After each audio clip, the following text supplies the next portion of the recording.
नमस्कार मित्रांनो, तर आज मी आलो आहे अनुसया माता मंदिर माहूर या ठिकाणी। आजच्या व्लॉगमध्ये मी तुम्हाला या मंदिराबद्दल संपूर्ण माहिती सांगणार आहे। चला तर मग आजचा व्लॉग स्टार्ट करूयात।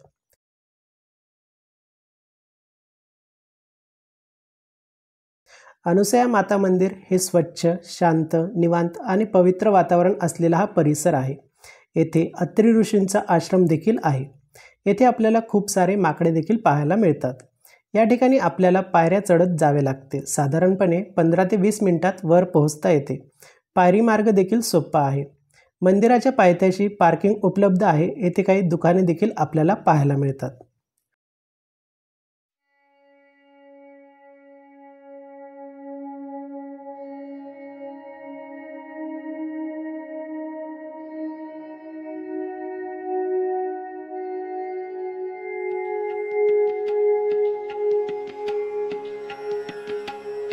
पायऱ्या चढण्या अगोदर आपल्याला ओम अक्षर असलेली खूप सुंदर अशी कमान या ठिकाणी पाहायला मिळते।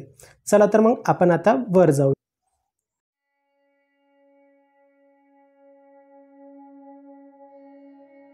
पायऱ्या चढून वर आल्यानंतर आपल्याला सर्वप्रथम येथे अत्री ऋषींचे मंदिर पाहायला मिळते। मंदिरामध्ये खूप सुंदर अशी मूर्ती देखील या ठिकाणी आपल्याला पाहायला मिळते। देवी अनुसया भगवान दत्तात्रयांची आई तसेच त्रिलोक स्वामी ब्रह्मा, विष्णू आणि महेश। अनुसया माता मंदिर हे माहूर जवळ आहे। अनुसया देवी पुण्यवंता, पतिव्रता आणि अत्री ऋषींची पत्नी होत। अनुसया माता आणि अत्री ऋषी हे दोघे आध्यात्मिक कार्यात खूप मजबूत होतात।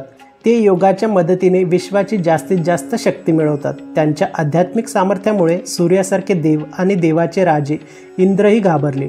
अत्री ऋषी आणि अनुसया माता राहत असलेल्या पर्णकुटीच्या सभोवतालच्या अतिनील किरणांचा प्रकाश सूर्याने कमी केला। कोणत्याही शापापासून वाचण्यासाठी भगवान इंद्र भगवान विष्णूंना विनंती करतात की त्यांनी आम्हाला या संकटातून बाहेर काढावे। म्हणून श्री विष्णूंनी ब्रह्मा आणि महेश यांच्यासोबत पृथ्वीवर जाऊन अनुसया मातेची परीक्षा घेण्याचे ठरवले। ते ऋषीच्या वेशात पृथ्वीवर आले आणि अनुसया मातेच्या पर्णकुटीकडे गेले। त्यांनी अनुसया मातेला हाक मारली आणि वेगळ्या प्रकारची भिक्षा विचारली। अनुसया माता यांनी आपल्या पतीचे स्मरण केले आणि योग शक्तीच्या मदतीने परिस्थितीवर चर्चा केली। त्यानंतर त्यांना समजले की हे 3 भिक्षुक दुसरे कोणी नसून श्री ब्रह्मा, विष्णू आणि महेश आहेत। तेव्हा अनुसया मातेने त्या तिघांना तुम्ही माझे मूल व्हा असे सांगितले आणि असे म्हणतात चमत्कार घडला आणि 3 भिक्षुक त्यांचे मुले झाले। अनुसया मातेने 3 मुलांना उचलून खाऊ घातले। काही वेळाने सर्व भगवान त्यांच्या मूळ रूपात आले। त्यांनी पुत्र भगवान दत्तात्रयाला वरदान दिले। 3 डोके असलेले 3 स्वामींचे प्रतीक भगवान दत्तात्रय यांचा जन्म झाला।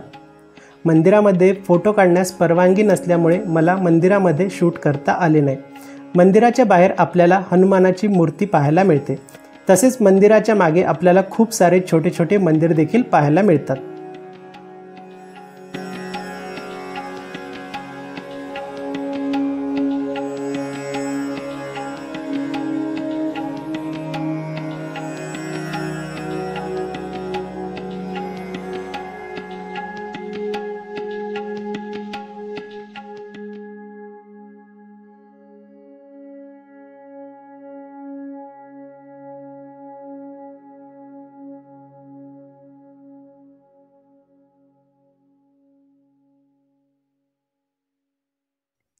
तर मित्रांनो, तुम्हाला आजचा ब्लॉग आवडला असेल तर व्हिडिओला लाईक करा, शेअर करा। तुमच्या ज्या काही प्रतिक्रिया आहेत त्या तुम्ही कमेंट बॉक्समध्ये कमेंट करा आणि जर तुम्ही चॅनलवरती नवीन असाल तर चॅनलला सबस्क्राईब करायला विसरू नका। चला तर मग पुन्हा भेटूयात आणखीन एका नवीन ठिकाणी।